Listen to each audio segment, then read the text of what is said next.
et je vois mon fils par terre.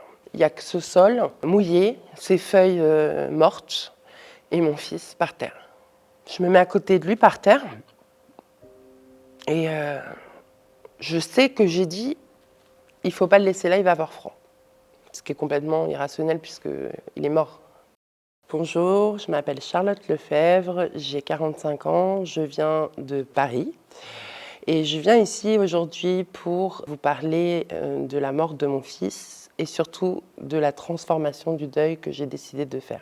Kay est arrivé en 2003, c'est un petit garçon qui est arrivé complètement par surprise. J'ai appris que j'étais enceinte quasiment à 5 mois de grossesse, donc vraiment ça a été très chargé en émotions. Alors j'étais ravie d'avoir cette nouvelle, mais c'est vrai que je m'étais séparée du père de mes filles, donc cet enfant est venu comme ça. Et ça a été un très beau cadeau. Quand j'ai appris que c'était un petit garçon, j'étais d'autant plus heureuse. J'avais 2 filles, donc je me suis dit j'ai le choix du roi, tout va bien. Donc il est arrivé, donc ses sœurs étaient très heureuses de rencontrer leur petit frère et ils ont fait vraiment une fusion. C'est très important pour moi de vous expliquer cette fusion parce que c'est ce qui va aussi être difficile, mais en tout cas, tous ces moments-là ont été jamais l'un sans l'autre. Ça a été vraiment une famille très unie. Au final, je ne suis pas restée avec le père de Kay. Donc on s'est retrouvés tous les 4. Et on était un rock, quoi. C'était quelque chose de très très fort. C'était un enfant bourré d'humour, espiègle, parfois de mauvaise foi. Je dis maintenant les choses, c'est-à-dire qu'avant je voulais que tout soit parfait dans ma tête, je voulais qu'il soit parfait, mais en réalité il avait ses petits côtés bougons, mais il était incroyable, il adorait ses sœurs, il adorait sa mère. C'était un enfant incroyable de générosité et d'amour. Kyle était très sportif depuis petit. Il a décidé de faire du basket. D'ailleurs, il avait été remarqué par des entraîneurs. Donc, il y avait toute une projection. C'est parfois compliqué, justement, cette projection, parce qu'on avait plein de rêves. Et ça ne restera que des rêves. Mais voilà, c'est un enfant qui ne restait pas en place, très fin au niveau corporel. Pourquoi je vous dis ça? Parce que j'ai entendu beaucoup de choses aussi sur le fait qu'il n'était pas assez dans le sportif, peut-être un peu trop de prise de poids, parce qu'on s'imagine beaucoup de choses. Il a fait tous les bilans pédiatriques, il a été suivi comme tous les enfants, comme tous mes autres enfants, et il n'y avait absolument rien. Il avait fait une chute en BMX quelques temps avant, il avait pris le guidon au niveau de l'aine. Donc il avait été hospitalisé, il avait même fait un scanner. Je sais que ma grande fille, elle souffre énormément de ça parce qu'elle se dit mais pourquoi ils l'ont pas vu? Et je lui répète mais on cherchait pas ça. Cette maladie, il faut la chercher. Si les examens au niveau des enfants comptaient un électrocardiogramme, là on pourrait avoir une piste. Mais rarement on fait des électrocardiogrammes aux enfants, ce que je reproche. Donc j'ai rencontré, à l'époque c'était mon amoureux, mais il est devenu mon mari, puis le père des 2 derniers de mes enfants. À l'époque où je venais de perdre mon papa, d'ailleurs quelques jours avant, donc vraiment ça a été compliqué cette période, mais on s'est rencontrés et Kay a laissé donc mon mari rentrer dans sa vie en tant que père. En réalité, on a toujours été extrêmement fusionnels à 4. Et ça a pu justement poser quelques soucis par rapport à mon mari parce qu'il avait l'impression de ne pas réussir à casser cette carapace. Donc il était vraiment très investi dans cette famille et quelques temps avant qu'il décède, on a appris qu'on attendait mon fils Evan. Donc il savait qu'il allait être grand frère. Il était très heureux d'être grand frère. Il sautait partout. Quand il est arrivé à l'école, il sautait. Il est allé voir sa maîtresse. « Maîtresse, je vais être grand frère, je vais être grand frère ». C'était vraiment quelque chose où il avait toujours été le petit et là, il allait devenir le grand et il était très heureux. Malheureusement, il n'a pas su que c'était un petit garçon puisque je l'ai su après son enterrement. Malgré tout, et ça, Evan le sait, son frère l'aimait beaucoup, même s'ils ne se sont pas rencontrés. Donc j'emmène Kay le matin, donc je sors mon chien en même temps. Il tirait pas mal. Moi, j'étais enceinte de Evan et du coup, à un moment, il me dit maman, tu veux que je prenne le chien? Enfin, t'as l'air fatiguée et tout. J'ai dit non, non, t'inquiète. Donc, on arrive quasiment au niveau de l'école et là, il y a Jules, un copain de classe qui arrive en vélo et il lui dit vas-y, Kay, viens, on fait la course jusqu'à l'école. Et moi, déjà, avant tout ce qui se passe, parce que je suis quelqu'un de très protectrice, mais je l'étais déjà avant. Bon, là, je suis surprotectrice, hein, je vous cache pas. Hein. Mais déjà, avant, j'étais protectrice et donc... et puis, je me dis, vas-y, il y a quoi 20 mètres, il va faire sa course avec son copain, il va être content. Donc, j'ai dit, ok, vas-y, fais attention et tout. Et je sais pas, à l'intérieur de moi, j'ai une envie de lui crier, je t'aime, mon fils. Et je lui dis, mais... Enfin, dans ma tête, je me dis, non. Et à son copain, je vais lui foutre la honte. Je crois qu'il va me faire la gueule ce soir. Et il part. Je rentre chez moi, je vais faire des papiers pour ma grossesse et je le fais pas. Je suis fatiguée. Vraiment, je suis vraiment fatiguée. Donc, je m'allonge sur le canapé. Mon mari dort dans notre chambre. Et je me réveille avec une odeur de cigarette. Je vais le voir et je vois qu'il bafouille, en fait. Il parle pas de façon cohérente. J'ai dit, mais qu'est-ce qu'il a, lui? Enfin, j'étais complètement à l'ouest, quoi. Et j'ai dit, mais ça va pas. Et je vois, il se tient le cœur et tout. J'ai dit, mais c'est pas possible. Donc, j'appelle direct le 18 en disant que mon mari n'arrive pas à parler, qu'il se tient le cœur, qu'il a l'air de souffrir parce que je ne comprends pas ce qui se passe, en fait. Il s'avère que les pompiers arrivent et ils me disent, écoutez, on est obligé d'attendre le SAMU parce que là, on peut rien faire, on peut pas le transporter. Le SAMU arrive, ça prend, j'entends des bruits de papier, je sens qu'il y a une énergie autour de mon mari, qui à l'époque n'était pas mon mari, mais une énergie extrêmement forte. Et là, je vois le médecin du SAMU sortir, il vient me voir, il me dit là, il n'est pas transportable, on fait tout pour le maintenir en vie jusqu'à l'hôpital. Donc ça dure. Mais ça dure... en termes de temps, je ne saurais absolument pas vous dire combien de temps ça a duré, mais pour moi, ça dure une éternité. Et j'ai perdu ma mère et j'ai perdu mon père, j'ai eu beaucoup de décès autour de moi et je me dis non, je ne peux pas perdre quelqu'un quand c'est pas possible, je ne peux pas encore revivre ça, c'est pas possible, je m'en remettrai pas. De là, elle sort, elle me dit c'est bon, on transporte, il va en soins intensifs à Yves-le-Foll, donc l'hôpital de chez moi. Et donc là, je suis abasourdie, je sais pas trop où je vais, j'appelle les écoles, donc des filles en premier puisqu'elles étaient au collège, donc je leur dis est-ce que vous pouvez leur dire de venir directement à la maison, de rentrer seules. Et j'appelle l'école de Kay en lui disant je sais que normalement vous n'êtes pas censé me le ramener, mais exceptionnellement, la situation elle est critique. J'ai peur pour mon bébé, j'ai peur pour mon conjoint. Est-ce que vous pouvez ramener mon fils? Donc ils me disent exceptionnellement, vu la situation, oui, il n'y a pas de problème, on vous le ramène. Et toute la journée se défile comme ça, j'ai pas trop de nouvelles de Seb, enfin je me dis qu'est-ce qui se passe? J'ai sa mère au téléphone, donc je suis en train de lui dire que potentiellement son fils ne va pas s'en sortir. Enfin c'est un chaos dans ma vie total. Et là, vers 18h20, je suis en communication avec mon amie d'enfance et on parle et je lui dis mais je peux pas m'en sortir, enfin je peux pas perdre l'homme que j'aime, enfin c'est pas possible et tout, je suis enceinte, enfin c'est un cauchemar et j'ai un double appel. Et là je vois marqué Baratou. Donc dans ma tête je me dis bah il doit me prévenir que ils vont arriver tranquille quoi. C'est l'école en fait, ouais. Et puis je sais pas, il y a un truc en moi qui me dit vas-y réponds quand même. Et là la seule phrase que j'entends c'est on est en train de le réanimer, venez. Donc là, ma fille Gaëlle était déjà à la maison. J'avais envoyé ma fille Rachel faire quelques courses. J'appelle une copine, je lui dis viens me chercher. Je prends ma fille, on récupère mon autre fille sur le chemin. On arrive à l'école et là, des lumières de partout. On est au mois de novembre. Hein. Donc normalement c'est orangé, noir orangé. Là on dirait la foire du trône tellement il y a de lumière, tellement il y a de camions, tellement il y a la police. Il y a beaucoup d'effervescence. Et il y a ma belle-sœur, donc la sœur de mon conjoint, qui dit aux pompiers, qui dit elle est enceinte. Donc ils me prennent, ils m'extraient carrément, ils me foutent dans un camion et j'attends. Alors que moi, la seule envie que j'ai au moment T, c'est d'aller à côté de mon fils et de lui crier « Bats-toi, je suis là, tu vas y arriver ». Et quelque part, on m'enlève ce pouvoir magique que j'aurais aimé avoir. C'est complètement irrationnel, hein. Ça n'a pas de sens, mais j'avais envie d'être à côté de lui. Et là, les minutes s'égrènent et le pompier voit que je suis complètement dévastée, que je rumine, que je sais pas. Et il me dit, mais vous savez, les jeunes, on peut le récupérer, on a vu des choses, au bout de 20 minutes, les récupérer et tout. Moi, dans ma tête, je sais pas, je me dis, non, c'est mort. Et là, peut-être 2 minutes après, le médecin arrive, il me dit, c'est fini.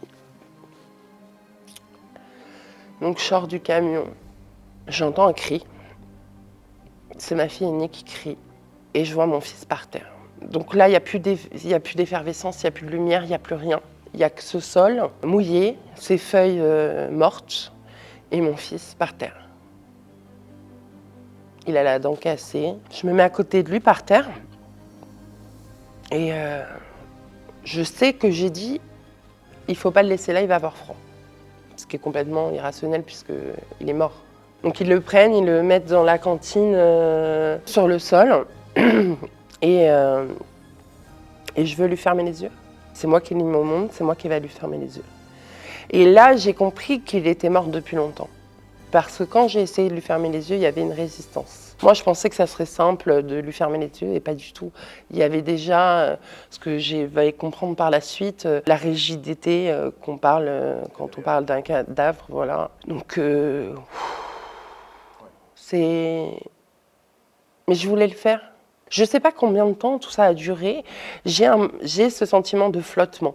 Ça veut dire je suis là, sur mes pieds, mais il y a comme une dépersonnalisation. Il y a une partie de moi qui est en apesanteur. Donc j'entends ma fille au loin, donc tout s'enlève, donc la police part, les ambulances partent, le SAMU part, et il y a la police qui vient me voir, qui me disent bon ben écoutez, on est obligé de faire une autopsie, on ne sait pas les causes et tout. Donc moi bien sûr évidemment, faites tout ce qu'il y a à faire. Je veux savoir de quoi mon fils est mort, qui est responsable, parce que pour moi un enfant ça ne meurt pas. Donc il n'y a pas de médecin légiste pour enfants à Saint-Brieuc, ils partent à Rennes avec mon fils. Et là, ils le mettent dans une housse et ils l'emmènent. Et là, je vois mes 2 filles, parce que ma fille, en fait, avait été enfermée dans une voiture par mon autre fille pour pas qu'elle voie tout ça. Elle a voulu la protéger. Donc, elle n'est pas là à côté de nous au moment où tout bascule, mais elle vient après et on est là. Il y a mon beau-frère, parce qu'il travaille dans le funéraire, donc il est venu. Je sais qu'il y a quelqu'un du funérarium qui est venu aussi, mais tout ça est un peu flou. J'ai du mal à situer les gens, mais je sais qu'on repart seul. Et on va dormir toutes les 3 sur un matelas, une place. En se serrant, il fallait qu'on fasse corps, quoi. Il fallait qu'on fasse qu'un. Il fallait se rendre compte que demain, tout allait être différent. C'était la dernière fois où on pourrait être comme ça, dans cette unité. Il n'était plus là, mais on était dans cette unité quand même, parce qu'on savait que le lendemain, tout allait changer, que chacun allait souffrir à sa manière, qu'il allait peut-être avoir un détachement, qu'on allait certainement exploser à un moment donné, vu la douleur qu'on allait encaisser. On avait conscience déjà de ça, mais cette nuit-là, on s'est donné le droit de cette pause, de juste être ensemble. Je crois que je fais les choses, parce qu'il y a eu une marche blanche, il y a eu tout ça, donc je fais les choses parce que je dois les faire. Mais j'ai une espèce de, vraiment, dépersonnalisation. J'ai pas envie d'aller au funérarium, j'ai pas envie de faire la marche blanche, j'ai pas envie, j'ai envie de résister. J'ai envie d'invoquer la terre entière, Dieu, ses saints, peu importe, des incantations vaudou, s'il faut, n'importe quoi, pour que ça soit qu'un rêve. Je crois que je suis tellement en sidération que je me rends compte, mais en même temps, j'ai cette double personnalité. Celle qui est en train de marcher, en train de faire les choses, préparer son cercueil, etc., etc. Et je crois qu'il y a la maman qui est complètement déconnectée, en fait, qui a envie que ça n'existe pas. Il n'y a pas une suite tout de suite, hein. J'ai réappris à marcher, à vivre, à respirer, à tout ce que vous voulez pendant X temps. C'est-à-dire, je me suis battue. J'ai souvent eu cette peur de dire que j'étais quelqu'un de fort. parce que je voulais pas offenser les gens. Mais je crois que cette force que j'ai à l'intérieur m'a permis d'aller voir des psys, de faire des thérapies, de m'empêcher de couler. Je crois que j'ai eu cet instinct. Alors cet instinct, il ne m'est pas venu comme ça, hein. C'est pas de je suis forte, mais cette force, elle me vient de mes enfants. J'avais un petit bonhomme qui allait arriver. Et ce bonhomme, je l'ai voulu. Avec son père, on l'a voulu. C'était une envie, un désir. Enfin, il était hors de question que j'essaye pas. Alors j'ai cru pendant longtemps que j'y arriverais jamais. J'y ai cru. Mais je crois qu'inconsciemment, je me suis donné le moyen d'y arriver. Au départ, voilà, je ne savais pas trop comment faire. J'avais plus de spontanéité, je voulais plus sortir. Je voulais être là pour mes enfants, mais sans être là réellement. J'étais en survie. Et au fur et à mesure du temps, au fur et à mesure du combat que je menais contre moi-même, contre mes démons, contre mes peurs, j'ai trouvé cette envie de vivre en hommage à mon fils. Pour mes enfants, il fallait... Un jour, ma fille, elle me regarde, elle me dit « Maman, s'il te plaît, arrête de pleurer. » La plus grande, elle m'a dit « Mais maman, s'il te plaît, on dirait une loque, t'es sur le canapé. » Pourtant, je me levais tous les jours, je faisais ce qu'il fallait faire. Mais elle voyait que j'étais dépourvue de vie. J'étais en survie, je faisais les choses un peu machinalement, sans y prendre aucun plaisir, mais aussi sans y réfléchir, sans vivre. J'ai des nouvelles le lendemain par la police qui parle en premier lieu d'une syncope du sportif. Pour donner une image, c'est les footballeurs qui s'écroulent sur un terrain, une crise cardiaque massive et qui tombent sans raison apparente. Sauf que, en réalité, pour avoir une autopsie complète, il faut ce qu'on appelle l'anapathe. L'anapathe, c'est l'analyse des organes. Et ça implique beaucoup de choses. Ça implique des prélèvements. Donc on touche encore plus à ton enfant. Ça part à Reims et ça met 3 mois à me revenir.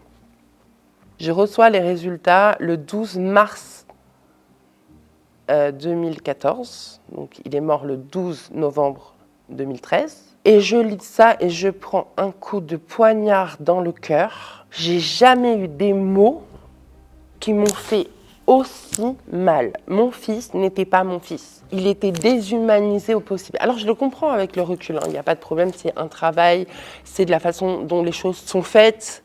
Et d'ailleurs j'ai appris avec la généticienne que j'ai vue que je n'aurais pas dû avoir ces résultats-là, qu'on aurait dû me faire une conclusion adaptée à quelque chose que je pouvais supporter au niveau émotionnel. Il y avait marqué un post-it en haut, n'envoyez pas les photos. J'ai cru prendre un immeuble de 10 étages dans la tête. J'ai pété les plombs. J'ai pété les plombs, c'est-à-dire que ce maudit papier est parti certainement à la poubelle. À ce moment-là, je vis quelque chose... alors, après la perte de mon fils, tu te dis, mais il ne peut pas y avoir pire. Bah si, il peut y avoir pire. Enfin, pas pire, parce qu'il n'y a rien de pire.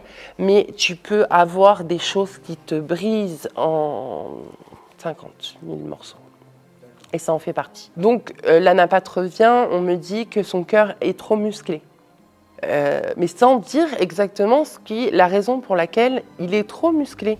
Et là, donc, je vais voir un cardiologue parce que j'ai peur pour mon petit, j'ai peur parce que j'étais encore enceinte, il est né au mois de mai, donc je voulais faire une échographie intra-utérine pour voir comment il allait, etc., etc. Et puis je suis devenue... j'ai peur de tout, quoi. Un papillon qui vole, j'ai peur. Enfin, je suis terrifiée par la vie, en fait. Elle me fait tellement peur qu'il faut que je sois dans le contrôle absolu. Et donc, je vois le cardiologue qui me dit... donc, c'est un cardiologue pédiatrique pour suivre aussi mes filles. Et donc, il me parle de cardiomyopathie hypertrophique. De là, j'informe autour de moi cette maladie que je ne connaissais pas, dont on ne m'avait jamais parlé, que ça pouvait arriver génétiquement parlant, donc un gène d'un des deux parents qui se transmet à nos enfants. Et il y a aussi, quand il y a la fécondation, il y a un gène qui est défaillant. Donc il pouvait y avoir les deux solutions. Donc on me dit que ce n'est pas du tout génétique, sans même avoir de tests génétiques. On me dit c'est pas génétique, ça doit être un gène qui a été défaillant au niveau de la fécondation. Et moi, bête comme je suis, je crois à ce qu'on me dit. Je crois que j'avais besoin de ça, qu'on me dise que j'aurais rien pu faire, que c'était la fatalité, que c'était écrit comme ça. J'ai pas cherché plus loin. Enfin, ça a comblé ce qui me manquait comme pièce pour essayer de reprendre une vie à peu près normale. On a compris qu'à ce moment-là, tout allait être différent. Votre mari, lui, était hospitalisé. Mm. Comment on arrive à gérer les deux? Je gère pas. Je gère pas du tout. Je me fiche complètement de ce qui peut lui arriver. Et si je vous le dis de façon aussi spontanée, c'est très important de le faire. Je m'en fichais. Je ne voulais pas aller le voir, je ne voulais pas savoir. J'étais concentrée sur mes filles parce que c'est de ça qu'elles avaient besoin. Et j'étais concentrée sur ce qu'il fallait que je fasse pour mon fils. Je en voulais énormément d'être en vie. J'aurais voulu qu'il meure à sa place. C'est horrible, hein. Je sais que ces mots peuvent faire bondir parce que c'est monstrueux de penser ça. Mais en réalité, je le cache pas. Je voulais que mon fils vive. Lui, il avait vécu et je trouvais que c'était tellement injuste. Et je pense que déjà à ce moment-là, je lui en ai voulu énormément. À ce moment-là, je m'en fous, vraiment. Ça ne m'intéresse pas. À un moment donné, il est sorti de l'hôpital. Une semaine après l'enterrement, il est quand même venu à l'enterrement. Lui, il voulait rien savoir, il voulait pas savoir comment ça s'était passé. Et moi, j'étais en boucle, il fallait que je parle, il fallait que tout sorte. Il fallait qu'il comprenne ce que j'avais vécu. J'avais envie d'une réaction de sa part. Et lui, il était aucune réaction, aucune émotion.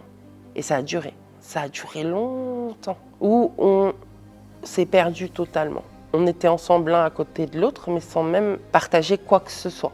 Jusqu'au jour où on a une grosse dispute. Une dispute comme rarement on en a. Parce qu'en général, on n'est pas des gens qui se disputent. Mais une dispute au point où ça part vraiment en vrille et qui me dit des choses qui sont très difficiles, genre je vais être ton pire cauchemar parce qu'il était fâché contre moi, etc.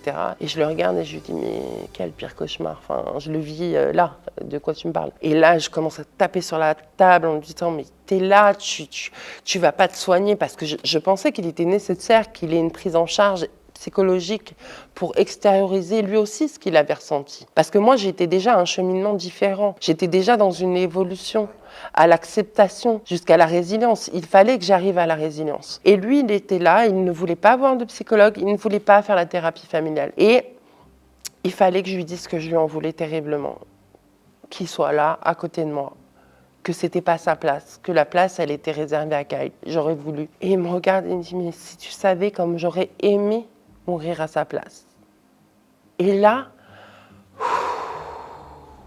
il y a eu un grand souffle. C'est-à-dire tout ce qui m'avait parasité, toutes les émotions négatives que j'avais pu ressentir, elles venaient de sortir. Et lui venait de partager avec moi la souffrance dans laquelle il était. C'est là que j'ai compris que chacun a sa douleur et chacun l'exprime de la manière dont il peut. Il n'y a pas de modèle de douleur.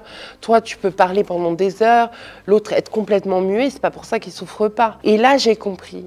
Et à partir de ce moment-là, on a marché ensemble, main dans la main.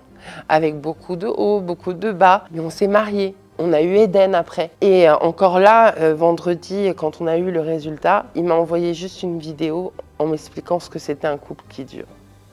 C'est un couple qui est dans la difficulté, mais qui n'abandonne pas. Et on n'abandonnera jamais en réalité. Rachel a voulu partir directement à Paris, puisque à la base je suis parisienne, donc du coup j'avais de la famille ici. Elle n'a pas voulu rester avec nous. Elle a préféré partir quelque temps.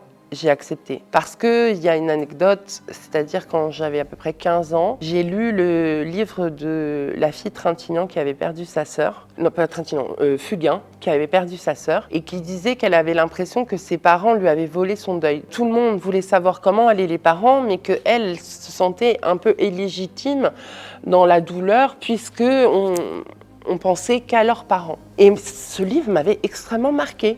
J'ai essayé de donner sa place à tout le monde. Rachel voulait partir, moi j'avais qu'une seule chose, enfin une seule envie, c'est qu'elle soit collée à moi, hein, vraiment. Et je l'ai laissée partir parce que j'estimais qu'elle avait le droit de exprimer sa douleur, exprimer ses envies à ce moment-là. Même si pour moi, la seule chose qui m'intéressait, c'était limite de vivre en ermite avec mes enfants, quoi. Il avait vraiment cet aspect jumeau avec Rachel, donc ma deuxième fille, parce qu'ils aimaient les mêmes choses, les mangas. Il la tannait tout le temps pour qu'elle vienne dans sa chambre pour jouer, pour faire du catch, pour jouer à la Wii, Ils avaient 3 ans de différence. Gaëlle, elle était plus dans une démarche d'adolescente, donc elle avait ses propres envies. Mais tous les deux, moi je les ai appelés les jumeaux parce que vraiment, au niveau aussi bien intérêt que fusion, plus que la fusion qu'on portait déjà, ils étaient vraiment tout le temps ensemble. Et Gaëlle, donc elle voulait rester avec moi. Elle allait tout le temps au cimetière. On a beaucoup parlé. Avec Gaëlle, on parle beaucoup de Kyle. Mais Rachel ne parle plus vraiment de son frère. C'est pas quelque chose qu'elle aime faire. Elle aime pas parler de son frère. C'est quelque chose qui lui est personnel et qui... Elle vit avec. Je l'ai accepté au moment où on est passé à table. Et en fait, Kyle disait toujours « Bon appétit, tout le monde, ma famille ». Premier repas qu'on passe ensemble, il n'y a pas la phrase. On a compris qu'à ce moment-là, tout allait être différent. Et j'ai compris que je devrais être différente. Avec difficulté, parce que moi, ça me ramenait à ma propre douleur. Que le fait qu'elle parte, tellement j'avais peur qu'il arrive quoi que ce soit, j'étais terrifiée. J'ai essayé de prendre sur moi et de la laisser vivre. Même si ça devait m'arracher le cœur parce que j'avais tout le temps peur qu'il leur arrive quelque chose. Mais il fallait qu'elles vivent. Et donc il fallait que j'essaye un maximum de leur rendre la vie la plus douce possible. C'est Evan qui va faire le ciment. C'est lui. C'est Evan qui apporte la lumière dans tout ça. Seb a son premier enfant, à lui. Voilà. Même s'il a élevé mes enfants comme les siens. Mais c'est la première fois qu'il est papa génétiquement parlant. Et c'est lui qui va lui donner le ciment de cette famille. Mais c'est vrai qu'avec le recul, je m'en veux énormément qu'il se soit senti en marge, justement. Et là, Evan a donné la lumière à cette famille, a permis, dans la noirceur des événements, il a ramené cette lumière et il a permis qu'on se rejoigne autour de lui, doucement. Parce qu'il y avait toujours quelque chose qui assombrait. Quand il est né, on était heureux et puis on a pleuré. Mais il a porté cette lumière qu'on cherchait, en fait. Seb a réussi à justifier sa présence par le biais de la lumière que Evan avait apportée. J'avais peur pour Evan, même tout petit, qu'il se dise « mais pourquoi il pleure tout le temps, c'est pas... Enfin, est-ce que c'est moi qui apporte cette tristesse ?» Donc je battais le chaud, le froid, j'essayais d'être dans l'équilibre pour pas qu'il souffre trop, pour qu'il comprenne que voilà, lui c'était mon bonheur, c'était mon soleil, mais que malheureusement l'histoire avait été difficile et qu'il fallait... On va grandir ensemble, mon fils, c'est ça que je lui ai dit. Cet enfant... quand il vous parle du deuil, c'est exactement, il s'est construit dans le deuil que j'ai vécu, qu'on a vécu tous ensemble. Je suis tellement fière de ce qu'il est devenu, parce qu'il a tellement d'humanité. Donc je pense qu'on a fait un bon travail. On a fait un bon travail ensemble. On a grandi ensemble dans cette nouvelle vie qui a été sombre, mais on a réussi à le faire. Déjà, le test génétique n'a été fait qu'au mois d'août, ce mois d'août. Donc ça fait 11 ans que j'ai perdu Kyle le 12 novembre de cette année. Ce qui s'est passé en réalité, c'est que dans une conversation complètement anodine, j'ai appris d'une cousine à moi que mon oncle avait fait des tests génétiques par rapport à une maladie cardiaque et que du coup, il devait le faire. Sauf que moi, je n'avais eu aucun mot à ce niveau-là. Donc j'ai essayé de trouver les papiers, on me les a envoyés, et quand j'ai découvert ce papier, en intitulé, il était marqué « cardiomyopathie hypertrophique ». Je ne vous cache pas que j'ai complètement vrillé dans ma tête en me disant « mais c'est quoi ce BINS ?» On a enterré Kyle, ils étaient présents, et personne ne me tient au courant, c'est quand même très important. Donc j'ai bataillé pour avoir moi-même un test génétique, parce que ma mère étant morte, normalement c'était les frères et sœurs de mon oncle qui devaient le faire, puis après les descendants. Et là, donc ma mère étant morte, j'ai été obligée de me dépatouiller pour avoir cette légitimité de ce test génétique, car les tests génétiques sont excessivement chers, ils demandent beaucoup de temps. Ce qu'on a fait, c'est qu'au mois d'août, on a pris la mutation génétique de mon oncle et on ne s'est focalisé que dessus. C'est-à-dire que la généticienne m'avait expliqué que peut-être c'était l'arbre qui cachait la forêt, c'est-à-dire que peut-être ce n'était pas la même mutation génétique. Donc là, on partait sur une découverte de la même mutation, mais qu'on n'était pas sûr que ça soit celle-là. Donc je fais ça au mois d'août et j'ai les résultats là le 6 décembre. Et effectivement, c'est la même mutation génétique, donc ça veut dire que ma mère l'avait, qu'elle me l'a donnée et que du coup, je la donnerai certainement à mes enfants. Raisonnablement, on ne peut pas se sentir non coupable, même si cérébralement c'est le cas. Émotionnellement, c'en est tout autre. Je n'ai pas digéré cette nouvelle parce que déjà, ça fait 11 ans que je me bataille pour avoir un équilibre, un apaisement du cœur. Et là, j'ai l'impression qu'on me relance dans une autre bataille, réellement. Tout ce que j'ai déjà vécu par rapport au deuil, je suis obligée de le revivre, alors pas sur un deuil, mais sur une acceptation d'une maladie qui a emporté mon fils. Donc on repart pour autre chose, mais qui n'en est pas ou moins difficile, mais c'est quelque chose qui va impacter sur mon futur. Il s'avère que mon oncle a appris, lui, il y a 1 an et demi, complètement par hasard, puisqu'il a été suivi médicalement de façon extrême, parce qu'il a fait un Covid anglais à l'époque. Il a failli mourir, donc il a été extrêmement bien entouré médicalement parlant. Sauf qu'il ne cherchait pas cette maladie. Et il a fallu qu'il ait une autre pathologie pour avoir des examens de santé plus poussés, ce qui a amené le diagnostic de la cardiomyopathie qu'il n'avait pas auparavant. Chez les enfants, cette maladie est très très compliquée. Je dirais que c'est un serpent. En réalité, on ne peut pas poser de pacemaker chez un enfant. Donc il peut y avoir des médicaments qui sont donnés pour que le battement cardiaque ne s'affole pas trop et justement déclenche une crise cardiaque. Mais en réalité, ça marche plus ou moins bien. Donc il aurait fallu envisager une greffe de cœur.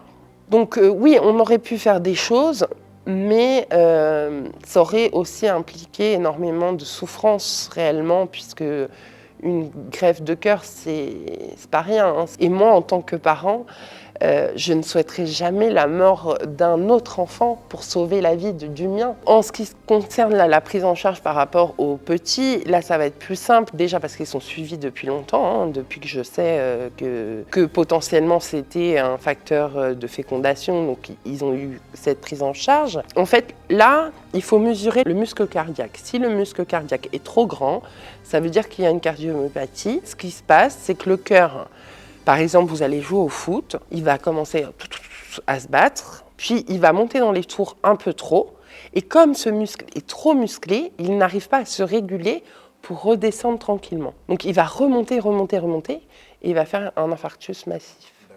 Donc j'aurais pas pu l'éviter réellement parce que mon oncle ne l'avait pas déclaré.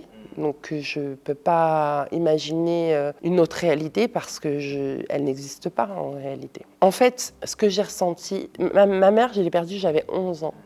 La seule chose qui me reste de ma mère, c'est cette maladie qui m'a emporté mon fils. Donc réellement, oui, je suis en colère. Maintenant, j'aime tellement la vie. La vie m'a apporté tellement de choses magnifiques. Et je tiens à le dire, même si ça a été court, j'ai passé 10 ans avec mon petit garçon.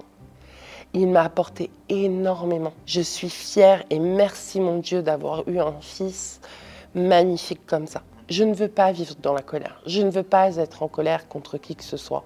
Je veux de l'apaisement. Les émotions, c'est très bien. Moi, je travaille avec les émotions dans l'accompagnement au deuil.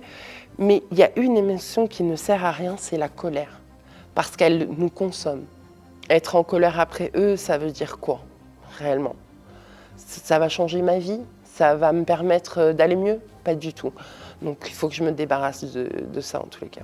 On le dit, il ne faut pas se sentir coupable parce qu'on n'est pas, on n'est pas à l'origine, on n'a pas fait quelque chose qui a entraîné la chose. Quand on est l'origine d'une douleur, quelle qu'elle soit, même si elle n'est pas volontaire, on éprouve ce sentiment de culpabilité. Il faut accepter ça. Il faut accepter de se dire ce sentiment est légitime. On ne veut apporter aucun malheur à ses enfants, de notre fait ou pas. Je sais que je vais mettre souvent le genou à terre, mais je sais aussi que j'irai au bout de tout ça et que ça me rendra plus forte et que ça permettra à mes enfants de se sentir plus forts. Même si les choses, je ne les ai pas provoquées, j'arriverai à en faire quelque chose de beau, dont cette prévention. C'est pour ça que j'alerte ces parents, que tout le monde sache que ça n'arrive pas qu'aux autres. Pendant 11 ans, je ne savais pas ce qui s'était passé. Faites un électrocardiogramme à vos enfants. Ça coûte rien, c'est 1 minute, mais faites-le. N'hésitez pas, n'ayez pas peur, parce que la peur, elle évite pas le danger en réalité. Et j'aimerais pas que vous vous sentiez coupable comme je le suis aujourd'hui.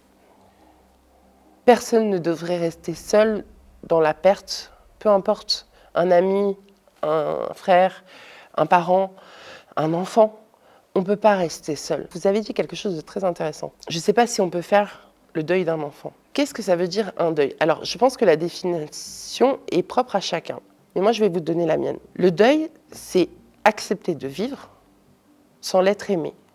De construire quelque chose de différent, un lien d'amour différent, qui n'est plus celui physique, mais qui est celui beaucoup plus dans la spiritualité, dans l'émotion.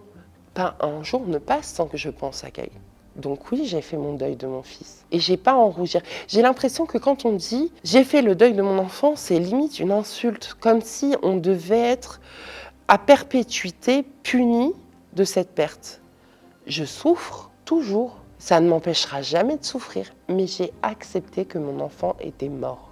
Je viens auprès des gens pour leur apporter la vie, c'est-à-dire qu'on emmène les gens dans un café, prendre un moment, peut-être pleurer, peut-être rire, se rappeler des choses positives.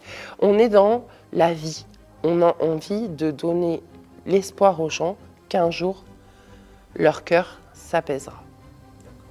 On peut pleurer, je pleure encore. Je pleure mon fils. Il y a des moments où il me manque, mais à un point, j'ai envie de le serrer dans mes bras. Ses bisous me manquent, son odeur me manque, ses pieds chauds contre moi me manquent terriblement.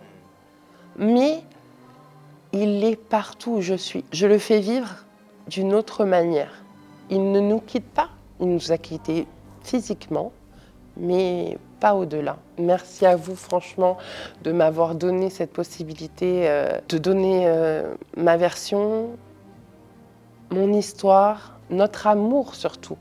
Et je souhaite à tout le monde d'être voilà, dans cet amour. Arrêtez de culpabiliser, arrêtez de vous en vouloir. C'est un travail, c'est dur. Parfois on retombe et parfois il faut se relever. Ça vaut le coup.